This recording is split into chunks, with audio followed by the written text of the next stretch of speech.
Aumentou! Muito bem. Só um comentário aqui antes da gente começar. Vocês viram que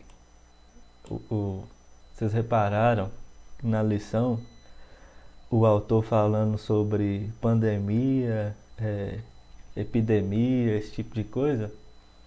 Essa revista foi escrita em 2019, cara. Então, assim, ele escreveu essas Sim, paradas aí antes do pau quebrar, né, em eu, pen- 2020. eu pensei nisso na hora que eu tava lendo, eu até pensei, será que ele vai falar do Covid? Aí depois não falou não, só fez referência a outras que tiveram. Eu falei, então foi escrita antes e tal. É. Essa revista é de 2019, cara. O cara escreveu e 2019, com certeza, porque ela foi lançada, se eu não me engano, no início de 2019 pro ano de 2019, né? Então, assim, acho que ele não tinha nenhuma pista sobre o que ia acontecer em 2020. Mas, Vai que né? é, é, esse nosso estudo de número 33 da revista Reflexões Bíblicas de número 5 é, fala sobre os gigantes de nosso tempo, né? E ele vai falar aí sobre alguns problemas, a gente pode colocar assim, da sociedade e tal, da vida humana em sociedade, da igreja também, né? E ele coloca esses problemas como gigantes. E aí o título do estudo é Os Gigantes de Nosso Tempo. E ele já deixa claro aí na introdução que, na opinião dele, e na minha também, a igreja deve se importar com os grandes problemas mundiais, problemas sociais e, e mundiais, ambientais. A igreja, além de se importar com esses problemas, de conhecer esses problemas, precisa também ajudar a resolvê-los, né? E ele fala que a gente precisa ajudar a resolver esses problemas na dependência do Espírito Santo, que é uma coisa muito importante. Acho que todo mundo concorda com isso, né? Sim, concordo. Então a lição vai nos ajudar a primeiro identificar os problemas, para que a partir daí a gente possa ajudar na resolução, se for possível, é, na dependência do Espírito Santo. E aí o primeiro problema que ele coloca é um problema que ele chama de o gigante do vazio espiritual. Isso é uma coisa que a gente escuta muito na igreja. Se você está na igreja há mais tempo, você com certeza já escutou alguém falar sobre isso, porque reflete um problema sobre o que a gente discutiu na semana passada, né? Da depravação total. O homem, quando ele nasce, ele está completamente alienado de Deus. Então, uma criatura que foi criada para adorar a Deus, se ela nasce completamente separada e em rebeldia contra esse Deus, com certeza tem um vazio aí nessa criatura, né? Aí ele cita alguns autores aí, durante esse primeiro tópico, que falam sobre isso. Um deles é Rick Warren. Vocês conhecem Rick Warren? Ele fez muito sucesso na década de 90 nos Estados Unidos e a partir do ano 2000 aqui no Brasil, com um livro chamado Uma Vida com Propósitos. Aí tem Uma Igreja com Propósitos, e acho que Liderança com Propósitos. Foi ele que surgiu com essa ideia de pequenos grupos e tal, essa estruturação de pequenos grupos. Foi ele que, um dos precursores, né? Acho que um dos criadores dessa ideia de igreja em pequenos grupos. E aí ele fala que o Rick Warren, acho que nessa obra mesmo, Uma Vida com Propósito, fala que um dos gigantes da pós-modernidade é o vazio espiritual. Tem um filósofo contemporâneo, que ele ainda é vivo, que chama Zygmunt Bauman. Vocês já devem ter ouvido falar dele. Ele fala sobre modernidade líquida. É a teoria dele sobre a sociedade hoje. Segundo esse filósofo, ele fala que a gente está hoje na pós-modernidade, né? Então tem a antiguidade, tem a modernidade, que foi ali basicamente após o iluminismo, né? Quando surge ciência, esse tipo de coisa. E hoje nós estamos na pós-modernidade, que é uma era de pós-verdade, é uma era onde a gente já viu isso algumas vezes, não existe mais verdade, né? É aquele pluralismo. Cada um tem sua verdade e todas são verdades. Então, meio que nós estamos na era da pós-verdade. Ou seja, não existe mais uma verdade sólida e imutável. A maioria das pessoas não acreditam nisso. E isso é fruto de uma outra corrente filosófica que a gente chama de niilismo, que é uma corrente filosófica do filósofo chamado Nietzsche. Vocês já ouviram falar de Nietzsche? Friedrich Nietzsche, ele basicamente cria que nada tinha sentido, ele não acreditava em nenhum propósito assim da vida, da existência humana. Assim, eu estou dando só uma pincelada geral, só para a gente entender. Mas um dos frutos do niilismo é justamente essa perda do sentido da existência, de um propósito da existência humana. Ele foi um dos principais responsáveis por essa perda de sentido da existência da vida, sabe? E aí, um fruto disso é a era que nós vivemos após verdade, onde não tem mais uma verdade absoluta, um padrão fixo de verdade imutável. Não existem padrões nem princípios morais rígidos e pré-definidos. O que Bauman fala de sociedade líquida é o seguinte: ele fala que antes a sociedade é como se tivessem pilares morais. E aí sobre esses pilares, como por exemplo, fidelidade no casamento, sei lá, padrões morais, homicídio é errado, esse tipo de coisa, sabe? Valores morais assim. Ele diz que antigamente na sociedade existiam esses pilares de valores morais que as pessoas observavam. E hoje é como se esses pilares tivessem se derretido e existe uma sociedade líquida, onde não existem mais esses padrões morais fixos, rígidos, esses princípios. Eles estão difundidos na sociedade e não existe mais esses pilares sólidos. Então, em virtude disso, a gente tem essas várias consequências que a gente viu até no estudo passado. Isso produz essa falta de princípios, de padrões morais fixos e rígidos, produz pessoas materialistas, ou seja, se não existe algo superior, um propósito de vida superior, um sentido, se é como realmente Nietzsche pregava, que não existe um sentido maior, então o sentido está a gente busca sentido nas coisas menores, nas coisas materiais. Então a gente valoriza o que a gente tem e acaba esquecendo o que nós somos e o que as pessoas são, porque não tem mais um sentido. Se a vida não tem um propósito maior, assim, transcendental, que transcende essa realidade material, então a gente precisa valorizar mais a realidade material, que é a única coisa que tem. Isso produz também pessoas hedonistas, que são pessoas que buscam o prazer próprio, mesmo que à custa do sofrimento do próximo, nas coisas humanas, materiais e efêmeras. Então o hedonismo, uma pessoa materialista busca o sentido nas coisas. Uma pessoa hedonista busca o sentido no prazer que as coisas dão. Inclusive, geralmente pessoas hedonistas tratam as outras pessoas como coisas que servem para lhe dar prazer. Então, estão relacionadas. Tem um teólogo que eu gosto muito, que chama John Piper. Não sei se vocês já ouviram falar dele. Ele tem uma teologia que é muito, assim, interessante, porque ele fala sobre hedonismo cristão. Então ele pega como é que eu posso dizer, significado de hedonismo, né, da busca pelo prazer, e traz isso para dentro do cristianismo. Então o Piper basicamente advoga que o hedonismo não é errado, desde que seja um hedonismo cristão. E um livro onde ele fala sobre isso é um que eu já indiquei para vocês, que chama Em Busca de Deus. Ele fala sobre o hedonismo cristão. E tem também na nossa sociedade pessoas relativistas. Essas pessoas, assim, eu acho que as pessoas que são materialistas e hedonistas são também relativistas, porque O que é uma pessoa relativista? É a pessoa que vive na pós-modernidade, na pós-verdade.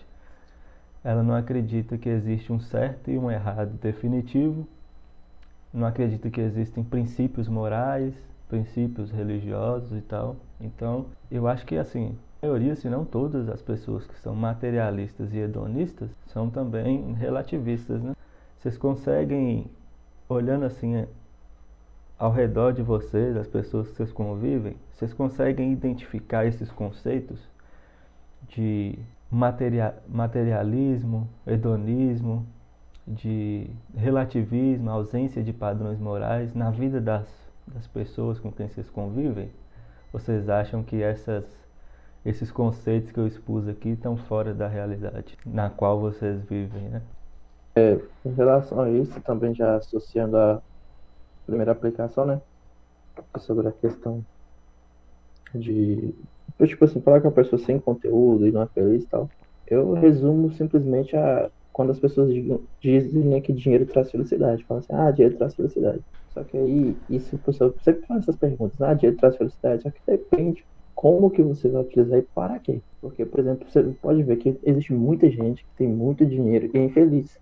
Tem tudo, pode comprar tudo o que quer, mas mesmo assim não se sente feliz. Isso não completa ela.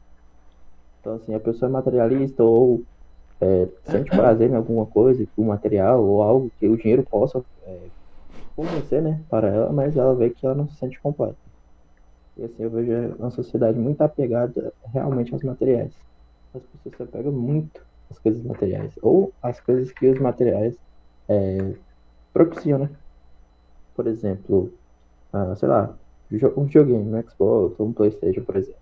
Você joga ele, ele te propicia um retorno no jogo, você se diverte, se tem entretenimento. Tem problema? Não, dependendo se você não tiver vício, não é problema. Agora você tem que tomar cuidado com o vício que isso pode te trazer ou como que isso pode interferir na sua vida. Tipo assim, às vezes a pessoa entra nisso de um vício que esquece das outras coisas. Deixa de fazer qualquer coisa, deixa de estudar, deixa de orar, deixa de ter os compromissos por causa de um vício. Independente do que seja, todo vício é ruim. Então, ao invés de, assim, do exemplo mais bobo possível ao mais complexo, eu vejo muito uma sociedade materialista e vazia por achar que tipo, material preenche, que dinheiro preenche. Não é bem assim. A gente precisa de dinheiro para viver? No nosso modo de vida, sim. Porém, não vai ser o dinheiro que vai trazer a felicidade, entendeu? Uhum. É, inclusive, um dos principais textos, eu falei aqui sobre o John Piper, né? E ele fala muito sobre alegria.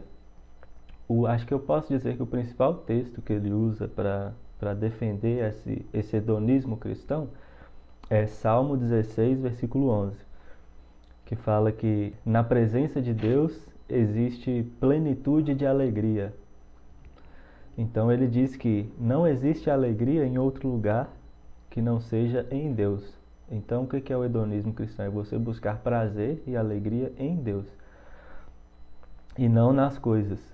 E aí eu volto a falar uma frase que vocês já me ouviram falar aqui de C.S. Lewis, que é: tudo aquilo que não é eterno é eternamente inútil.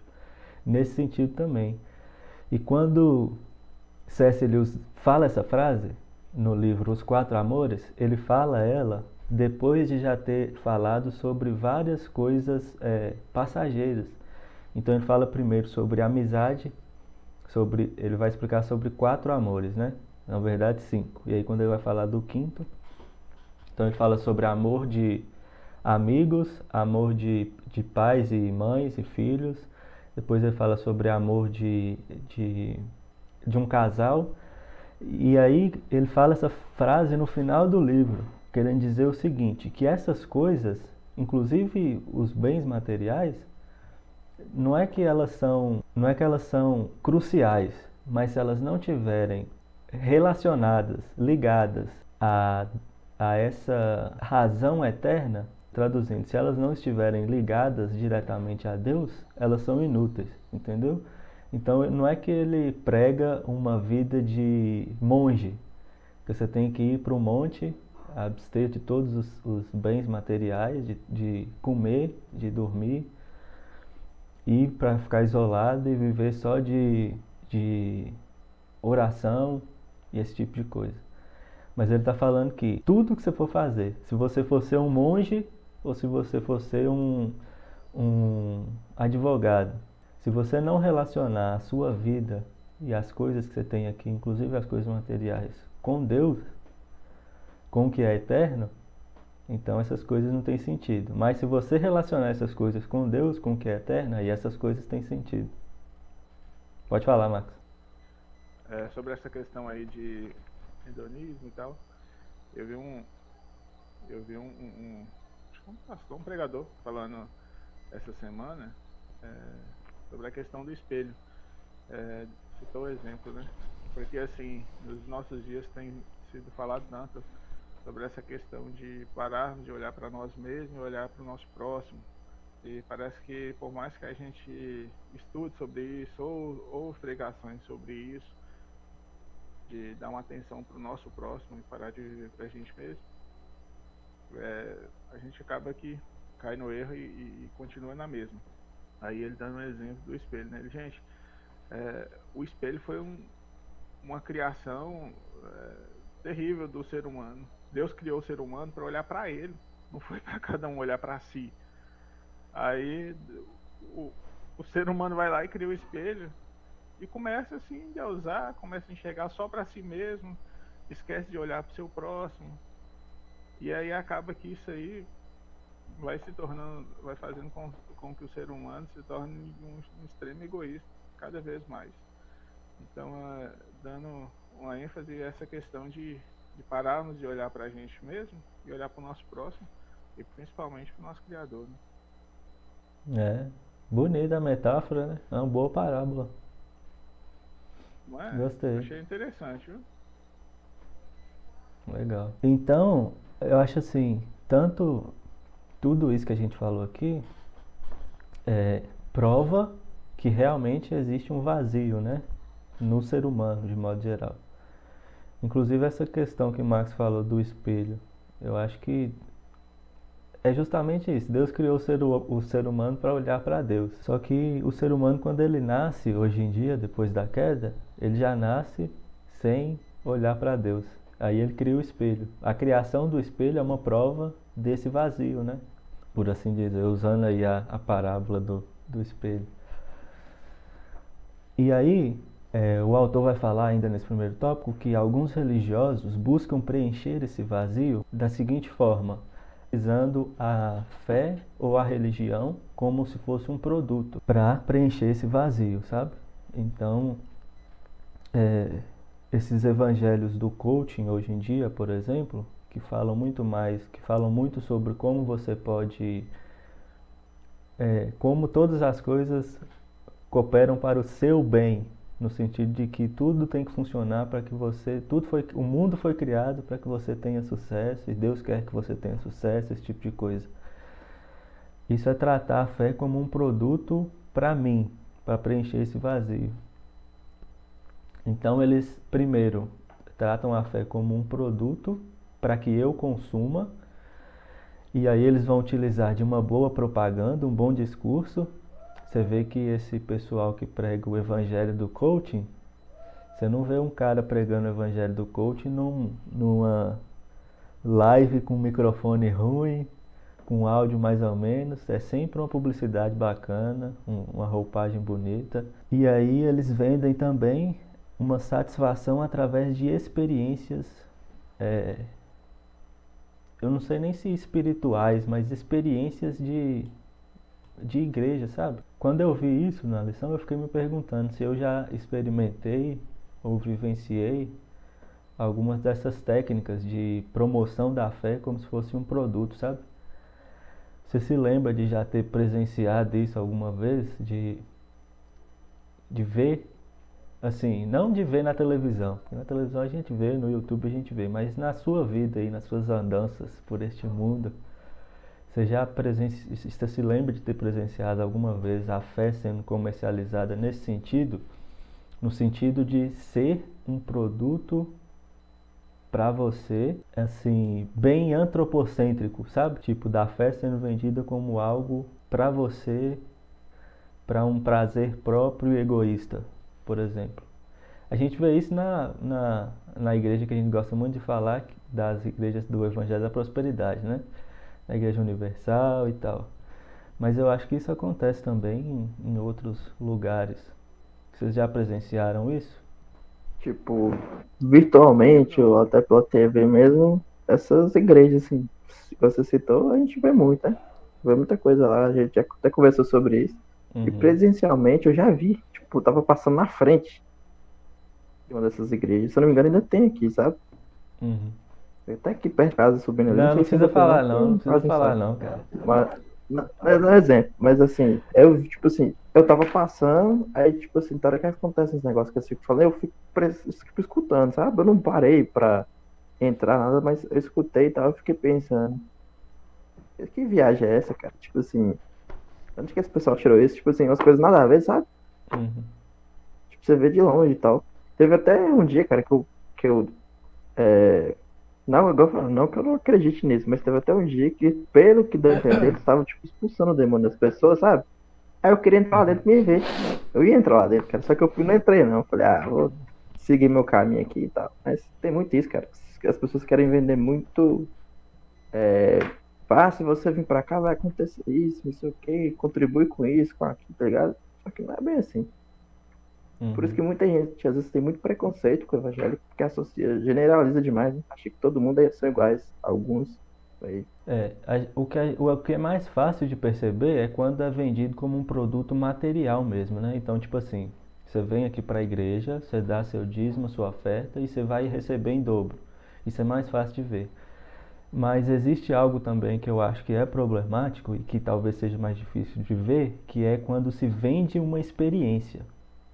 Então, assim, você vende um curso ou um congresso falando que se você comprar aquele curso ou participar daquele congresso, você vai ter uma experiência com Deus sobrenatural e que isso vai mudar a sua vida, assim.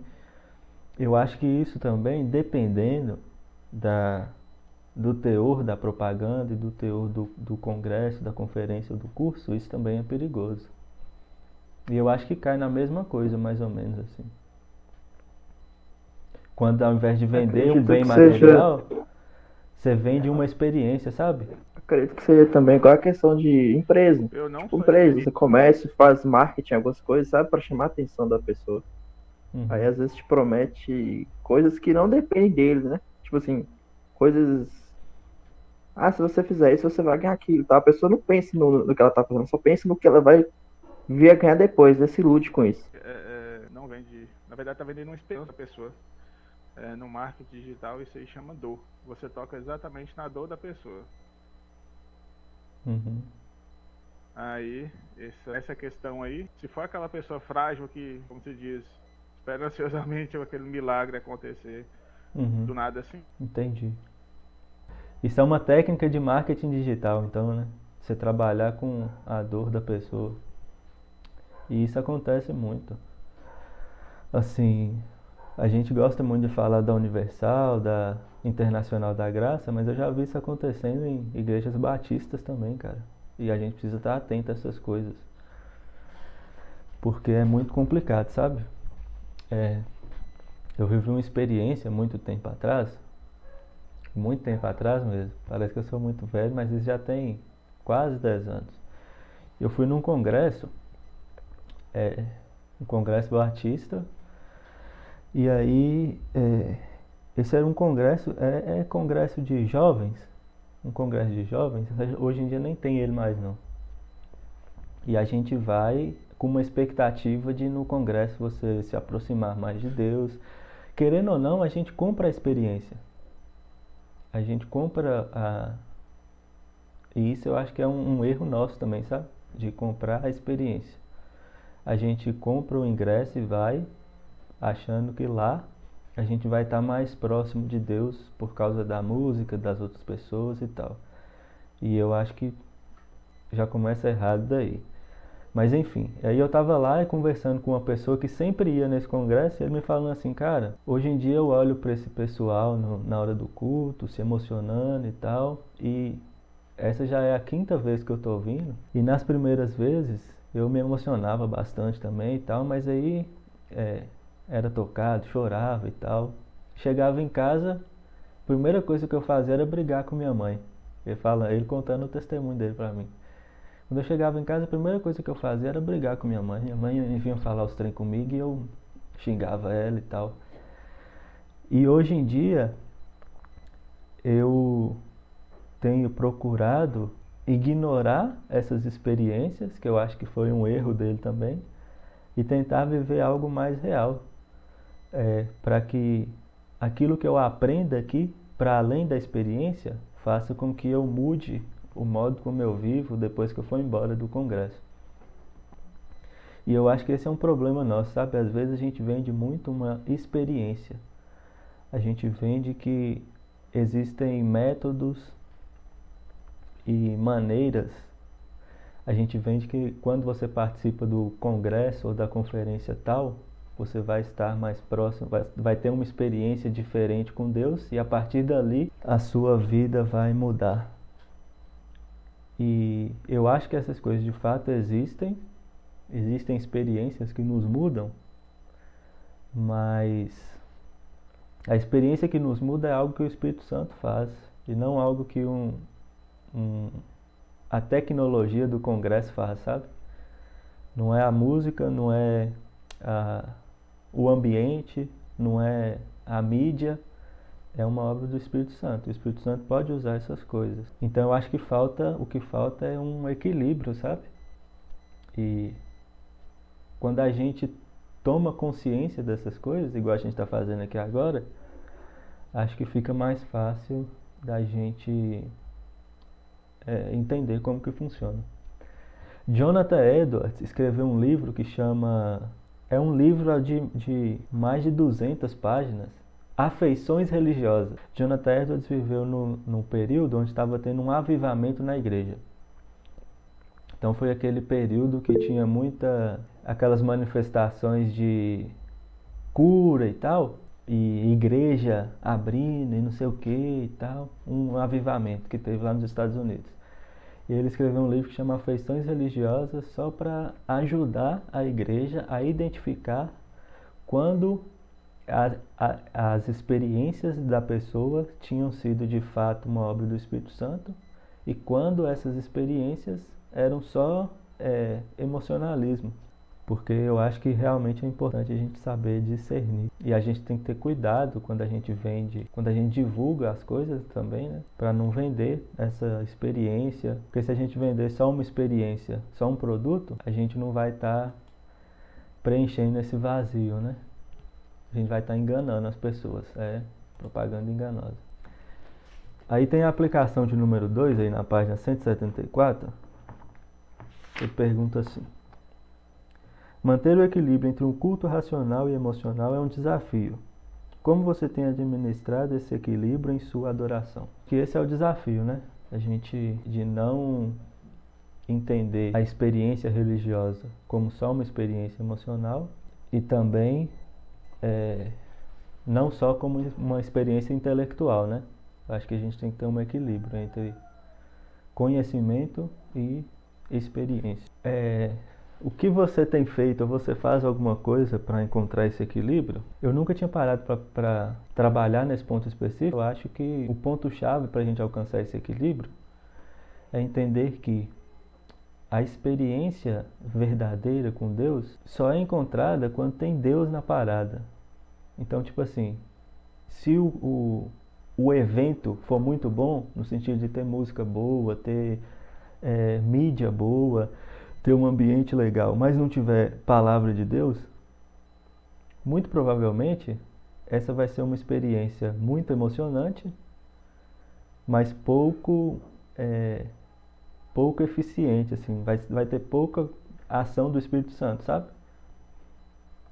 Então acho que um bom caminho pra gente, uma boa coisa pra gente encontrar o equilíbrio é saber que a experiência e o prazer só é completo quando tem expressamente Deus no negócio, sabe? Então assim, se tiver pouca Bíblia, pouca palavra, você já toma cuidado. O que vocês acham? Como que vocês acham que a gente pode alcançar esse equilíbrio assim?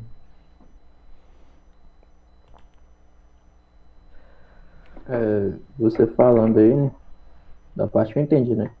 Eu também concordo com isso. Tipo assim, eu nunca também tinha parado para pensar nisso, né? Em relação a isso. Às vezes eu sempre vejo, por exemplo, analiso muito, né? Porque, tipo, pelo menos comigo, né? A maioria das vezes no culto, eu 100% no fundo. Tanto em tudo, cara. Na escola, eu sempre gostei de ficar no fundo mesmo.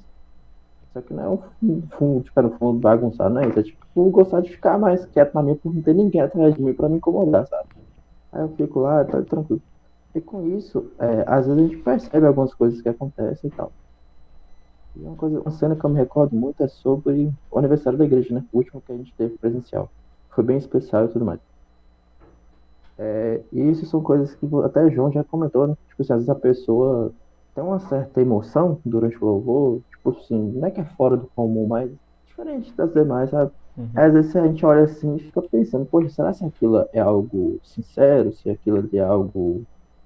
Não que não seja verídico, mas sei lá, às vezes a gente fica pensando, tipo, Você a fica pessoa se meio emociona incomodado porque você muito. não tá sentindo a mesma coisa também, né? Tipo assim, será onde é que eu tô É, que eu não só que tô? assim, mas é porque, tipo assim, não é por isso, é porque às vezes quando é uma palavra, tipo assim, escutando realmente a palavra da Bíblia. Agora, quando é um louvor que não é um louvor que toca muito, isso é relativo, né?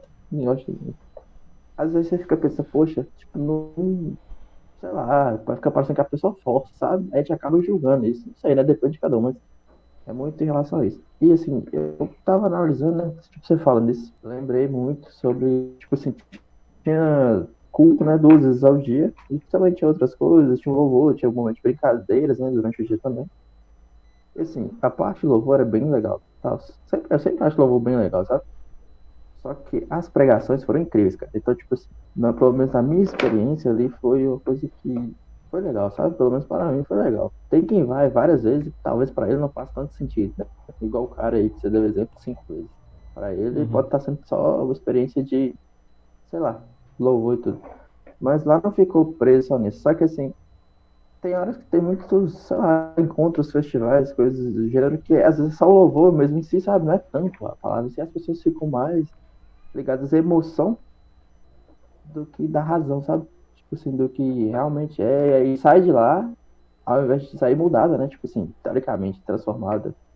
Ou encontrar, tipo, algo, né? Tipo assim, se ela foi pra lá porque ela queria proporcionar aquilo, sabe? Ela queria sair de lá, pelo menos assim, ao entendimento quando a gente vai, é pra gente sair melhor, né? Não é pra ser a mesma pessoa, você tem que tirar alguma experiência daquilo. A partir do momento que você só curte, entre aspas, o louvor, saiu, foi legal, saiu, já voltou a ser a mesma pessoa, não foi uma experiência que valeu, sabe?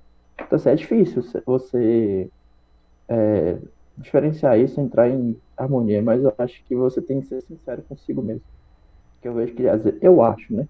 Que às vezes tem muita gente que faz as coisas mais para os outros verem do que é real, entendeu? É mais para, sei lá, cara. Tipo, não é chamar atenção, mas tipo a pessoa, como é que fulano tá, não sei o quê. Eu acho que é mais em relação a mostrar, né, algo que terceiros vão achar do que ser sincero consigo mesmo, sabe? Posso estar errado, né, mas eu falo por muitas vezes que eu já observei algumas coisas que, pelo menos no meu modo de ver, não faz sentido. Eu posso estar errado, mas é esse meu pensamento. Uhum. Quer falar, Max? Eu acho assim, é interessante esse assunto e de fato é algo que a gente tem que ter meio que cuidado também em julgar no que de fato o que pode proceder de Deus e da mesma forma ter o cuidado também de não julgar por achar que aquilo ali não provém de Deus porque a gente pensa de uma forma diferente, né? Eu mesmo, por muitas vezes, assim, algumas coisas em culto, na igreja e tal, me incomodou demais, a ponto que chegou uma época que eu tava indo só para olhar o que tal irmão ou tal, ou fez ou deixou de fazer, e eu, pra mim, tipo assim, eu penso assim, então assim que é certo, e ele tá fazendo errado e acabou. Graças a Deus, que Deus me fez enxergar diferente, tirou esse, essa mentalidade de mim. Então, assim, hoje não, hoje eu consigo ir com o propósito de que, independente se fulano de tal for, deixar de ir, você ou falar em línguas, ou gritar, o que for, hoje eu consigo ficar naquela, ok, se ele está fazendo, é ele Deus, e eu presto meu culto a Deus aqui, entendeu? Então assim, hoje é uma coisa que já não me incomoda mais, isso aí. E aí eu já consigo diferenciar esse negócio de cada um. Aquela experiência de cada um com Deus mesmo e tal, sabe? Mas de fato é algo que a gente tem que ter cuidado para não se deixar levar por isso, né? Porque, não, se fulano de tal tá fazendo, então eu vou fazer também. Ele tá fazendo, então vamos fazer. Então esse é um dos cuidados que a gente tem que ter. E de fato é pedir sabedoria a Deus mesmo, discernimento para ter para saber se de fato aquilo provém de Deus para nós, entendeu? Uhum. Eu acho que um dos problemas que a gente tem também é porque a gente entende razão errado, né? Existe uma diferença entre racionalidade e razão. A razão em si, ela tem emoções. Quando você usa a razão, você utiliza também de emoções. A racionalidade é diferente. A racionalidade não tem emoções, mas a razão é uma confluência entre o sentimento ou as emoções e a parte cognitiva, intelectual. Essa é, por exemplo, a razão bíblica. Tem um salmo que o salmista está falando assim que o salmo de número 1 fala que os justos são como as árvores plantadas no ribeiro perene e os ímpios são como palha que o vento leva. Então assim, o justo prospera, o ímpio não, o ímpio será destruído. E aí tem um salmo onde o salmista está reclamando porque ele é justo, só que a vida dele é só desgraça em cima de desgraça. E o ímpio, ele fala assim, os reis ímpios dizem que não estão nem aí com o Senhor e estão prosperando, tem riqueza e não sei o que lá. E aí essa chavinha só muda quando ele fala assim que entra no templo e percebe que essa vida boa que o ímpio está tendo aqui é passageira e que no fim ele será destruído. E essa vida ruim que o justo está tendo aqui também é passageira e no fim ele vai ter uma recompensa eterna. E aí ele se regozija. Então assim, ele entra no templo, conhece sobre Deus, conhece um pouco mais sobre a promessa de que essa prosperidade não é necessariamente terrena, mas em relação a coisas eternas, e se emociona com isso, no sentido de agradecer a Deus e louvar a Deus por causa desse conhecimento que ele adquiriu quando ele entrou no templo. Então eu acho que é mais ou menos por aí. Eu acho que um bom caminho para a gente achar esse equilíbrio é a palavra de Deus, sabe? No sentido de que assim, a experiência que eu tive foi legal. Então, deixa eu ver como que foi essa experiência. O quanto de Deus tinha nessa experiência? Tinha muito de Deus? Então, realmente foi uma experiência legal. Tinha pouco de Deus e muito das outras pessoas, igual o Max falou, tipo assim, eu me emocionei porque a outra pessoa também estava se emocionando, eu fui junto com ela. Então talvez não tenha sido uma experiência equilibrada.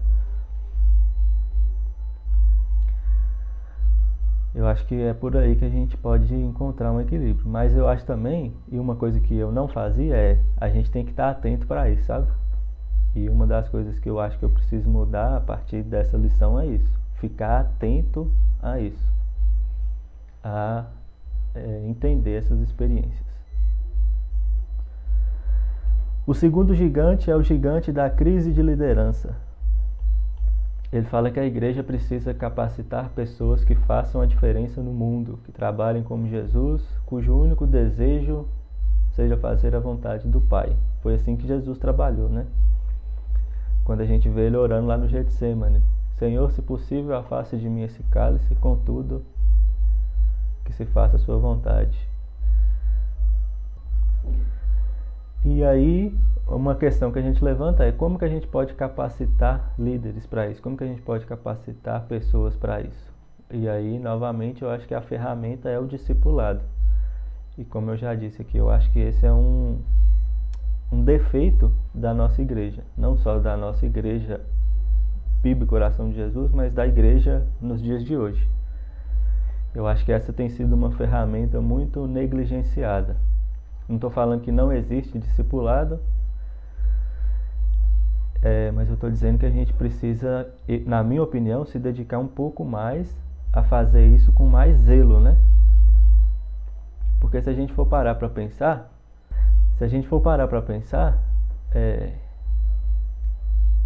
Jesus fez um discipulado assim mais próximo e mais pessoal com 12 pessoas. E desses 12, 11 mudaram o mundo que eles viviam, né?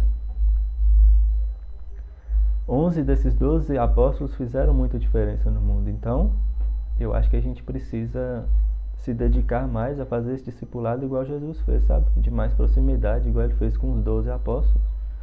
Acho que a gente precisa ter melhorar nisso. Vocês concordam?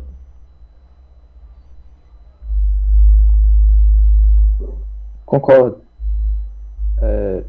Então eu acho que isso é um negócio que a gente precisa trabalhar um pouco mais, né? A gente precisa trabalhar um pouco mais nessa área do discipulado, que é cristãos mais maduros andando perto de cristãos menos maduros, por assim dizer, né? Acho que a gente precisa andar mais perto. Esse é um tema que a gente pode gastar um dia inteiro para discutir ele, a gente pode fazer isso depois.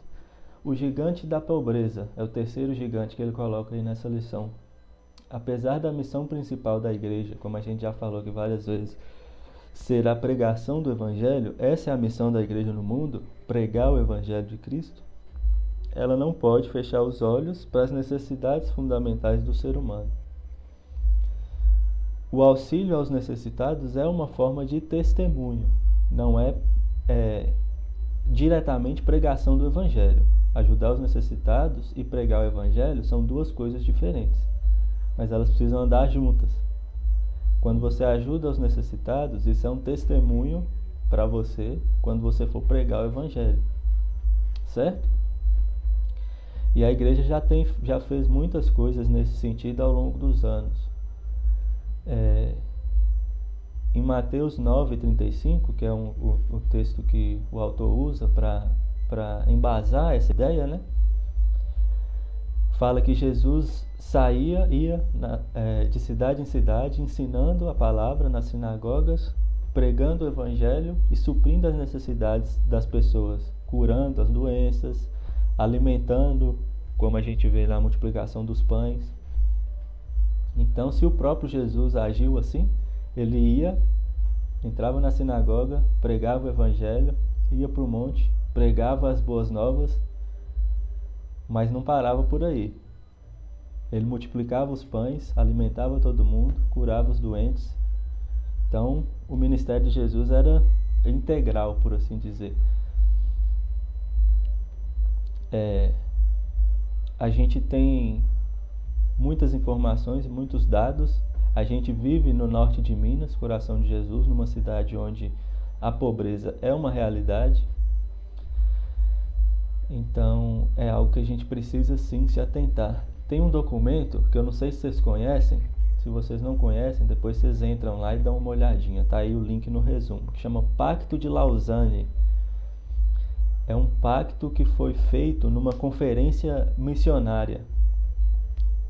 Teve uma conferência missionária nos anos, agora eu não sei se foi década de 60, 80 ou 90. Eu sei que o principal escritor desse pacto foi John Stott, que é um teólogo muito famoso, escreveu um livro que chama O Discípulo Radical, que é muito bom. E esse documento é um documento que propõe princípios elementares para uma evangelização que alcance também as necessidades básicas do homem. Então, lá nesse documento, eles vão falar sobre como a igreja, além de investir em missões, no sentido de instruir missionários, preparar missionários para ir para o campo e pregar o evangelho, tem também que investir em recursos para suprir as necessidades das pessoas para quem o evangelho vai ser pregado. É um documento muito legal, muito bacana, depois vocês dão uma olhada lá. Dá assim, tipo, uns princípios que a igreja tem que ter na hora de evangelizar, para que a evangelização também alcance as necessidades físicas. E aí a gente está falando de matar a fome, de levar remédio para quem está doente, esse tipo de coisa, né? Nós vamos fazer uma viagem missionária para o Amazonas agora em agosto, se Deus quiser. E essa viagem missionária, ela vai muito... ela tem muito essa intenção do Pacto de Lausanne, sabe? Porque a gente vai para pregar o Evangelho. Então a gente leva a Bíblia, a gente leva material, mas a gente também leva cesta básica, a gente leva remédio, porque a gente sabe que o povo lá no Amazonas precisa dessas coisas. Então é uma viagem missionária muito, muito coerente e coesa nesse sentido, sabe? Eu acho que tem que ser assim, quando a gente vai fazer missões. Mas vocês concordam com isso? Vocês concordam que a igreja deve atuar nessas duas áreas? Sim, sem sombra de dúvidas. Na verdade, todas as áreas, né? Como até o estudo fala na igreja, está presente em todas as áreas e acho que sim, tem que continuar. Porque, por meio, às vezes, até de uma atividade, de uma ajuda ali em si, tipo assim, você vai ajudar. Você como você falou. Tem uma diferença entre você ajudar e a diferença em você evangelizar. Uhum. Só que nesse meio ali de ajuda, você pode acabar até evangelizando, sabe? Uhum. Acontece muito isso também. Possa se mudar, né? Possa ser que seja uma experiência que possa mudar a vida da pessoa. Amém. Depois vocês entram lá, no resumo tem um link para vocês acessarem o Pacto de Lausanne, vocês dão uma lidinha lá, acho que vai ser... é bem legal.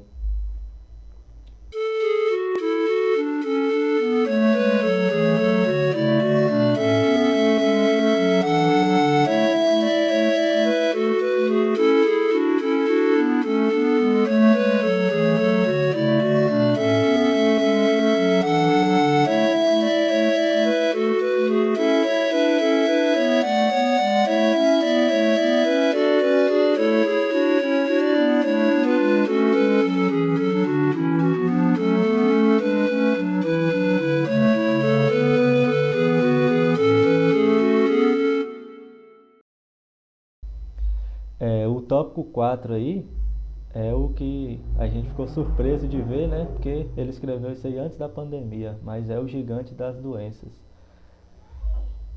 E ele fala que a igreja, como organismo inserido na sociedade, vive essa realidade de ser corresponsável no combate às doenças e às epidemias. Então eu acho que a igreja também é corresponsável no combate às doenças e às epidemias. Eu estava lendo um livro essa semana, chama Deus e a Pandemia, de N.T. Wright, é um teólogo famoso, e ele faz uma citação aqui, cara, de Martinho Lutero.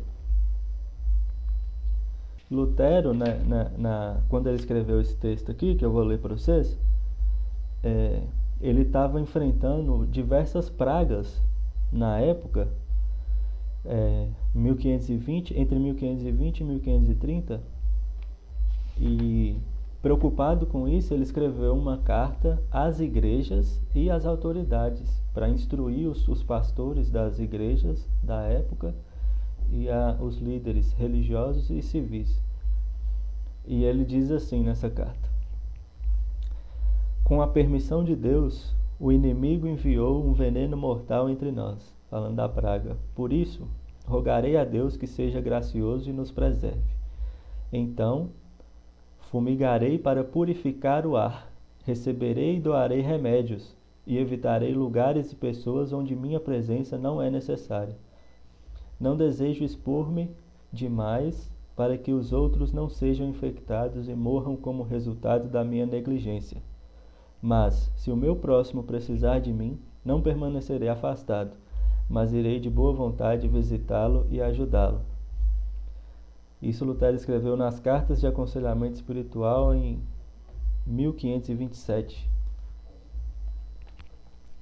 E eu acho que é um bom conselho para a igreja hoje, sabe? A gente tem que ser prudente, não pode... A gente deve se dedicar a preservar a saúde sanitária e quando for preciso, e se for preciso, e se a gente puder ajudar quem necessita, né? Seguindo o exemplo do nosso reformador Martinho Lutero. Tem um caso prático aí que eu bolei para a gente pensar sobre isso. É um caso prático bacana para vocês analisarem aí depois. Tá aí no resumo, depois vocês olham lá. Lá naquela pasta de arquivo dos resumos tem lá, caso prático 3 cristãos na pandemia. Vocês olham lá para dar uma analisada sobre... É bom para a gente pensar sobre como a igreja tem que atuar na pandemia, sabe? Depois vocês dão uma olhadinha lá. O quinto gigante que ele coloca é o gigante do analfabetismo. E uma coisa que a gente pode se vangloriar, né, nós da igreja, é que as primeiras escolas criadas estavam profundamente ligadas à igreja. Eu não sei se vocês sabem, mas eu acho que eu já falei isso aqui. A Universidade de Harvard, que é uma das mais famosas, se não a mais famosa no mundo, ela foi fundada por cristãos reformados. Na época que os ingleses foram colonizar os Estados Unidos, eles fundaram a Universidade de Harvard para formar pastores, porque eles tinham medo que lá no Novo Mundo, nos Estados Unidos, o pessoal esquecesse da palavra, esquecesse de teologia e debandasse para outros rumos que não a teologia reformada. Então, uma das principais universidades do mundo foi criada por cristãos para formar pastores. Hoje em dia, Harvard não é uma universidade cristã, não é confessional, muito pelo contrário, mas ela foi fundada por cristãos e com esse propósito. E é uma área onde os batistas em Minas Gerais investem muito. A nossa convenção tem colégio batista e faculdade batista aí por Minas Gerais toda, e eu acho que é um negócio muito importante. Concluindo, eu acho que a gente precisa, depois dessa lição, analisar quais são os meus dons e nos empenhar em usá-los para abençoar os que estão à nossa volta. Então, se por exemplo eu tenho dons relacionados à área de ajuda aos pobres, ajudar os necessitados, eu preciso desenvolver esses dons e ajudar nessa área. Se eu tenho um dom relacionado à pregação do Evangelho, eu preciso investir nisso para que eu possa combater o gigante do vazio espiritual na vida das outras pessoas. Se eu tenho um dom relacionado ao ensino, eu preciso investir nisso para desenvolver o discipulado e o combate ao gigante do analfabetismo também. Se eu tenho um dom na área médica, na área da saúde, eu preciso investir nisso para ajudar no referente ao gigante das doenças. Nos tempos de pandemia, a gente não precisa nem ter dom na área médica para ajudar a combater o gigante das doenças, né? Se a gente tiver internet e tiver acesso a material científico, a gente pode ajudar a nossa igreja divulgando boa ciência, divulgando boas práticas. Então a gente pode... Essa é uma área onde hoje em dia a gente pode atuar com poder, né? Então, seguir o que está lá em Romanos 12, dos versículos 6 a 8. Se você quiser abrir aí, Romanos capítulo 12, versículos 6 a 8. Diz assim, Paulo falando sobre a unidade da igreja. Paulo fala assim, Romanos 12, 6. Nós temos diferentes dons de acordo com a graça que nos foi dada. Se alguém tem o dom de profetizar, use-o na proporção de sua fé. Se seu dom é servir, sirva. Se é ensinar, ensine. Se é dar ânimo, que assim faça. Se é contribuir, que contribua generosamente. Se é exercer liderança, que a exerça com zelo. Se é mostrar misericórdia, que o faça com alegria. Se você for reparar, esses dons que ele fala aqui no capítulo 12 estão diretamente relacionados com cada um desses gigantes que a gente viu aí, né? Inclusive, quando ele fala aqui de profetizar, ele está falando, profetizar aqui, a palavra que ele usa para profetizar, não é fazer profecias acerca do futuro. Ele está falando de pregação da palavra. Ou seja, está relacionado diretamente ao primeiro gigante do vazio espiritual. E os outros dons aí que ele cita também estão diretamente relacionados a cada um desses gigantes aí. Então, a gente precisa descobrir os nossos dons e usá-los, né? Amém. Amém. Eu vou orar então, agradecendo a Deus, pedindo a Deus para que Ele nos ajude na utilização desses dons. Amém? Amém. Senhor, meu Deus eterno Pai, muito obrigado por mais um dia de vida. Obrigado por Tua graça e misericórdia. Obrigado porque o Senhor tem sido conosco, Pai. Obrigado porque o Senhor restaurou a nossa saúde. Obrigado porque o Senhor tem cuidado de nós e nos dado saúde para trabalhar, para estudar e para participarmos aqui juntos nessa escola bíblica. Nós agradecemos pelo conhecimento que o Senhor nos deu através dessa revista, através dessa lição. E nós pedimos, Senhor, em virtude do que nós aprendemos aqui hoje, nós viemos à Tua presença pedir que o Senhor nos mostre quais são os nossos dons, as nossas habilidades com clareza e nos ajude, ó Deus, a desenvolver esses dons e essas habilidades para que nós possamos primeiramente servir a nossa igreja, servir os nossos irmãos, ajudar os nossos irmãos e depois para que nós possamos servir a nossa comunidade, os nossos vizinhos, a nossa cidade, em nome de Jesus, Pai. Nos dê ideias, nos dê formas, nos dê meios para utilizar os nossos dons para o benefício dos nossos irmãos e da nossa comunidade. Em nome de Jesus, Pai. Nós pedimos pela obra poderosa do Teu Espírito Santo em nossas vidas para este fim. Em nome de Jesus, nós agradecemos, crentes que o Senhor nos ouve e agirá em nós. Em nome de Jesus, amém. Amém. Amém. Amém, meus queridos.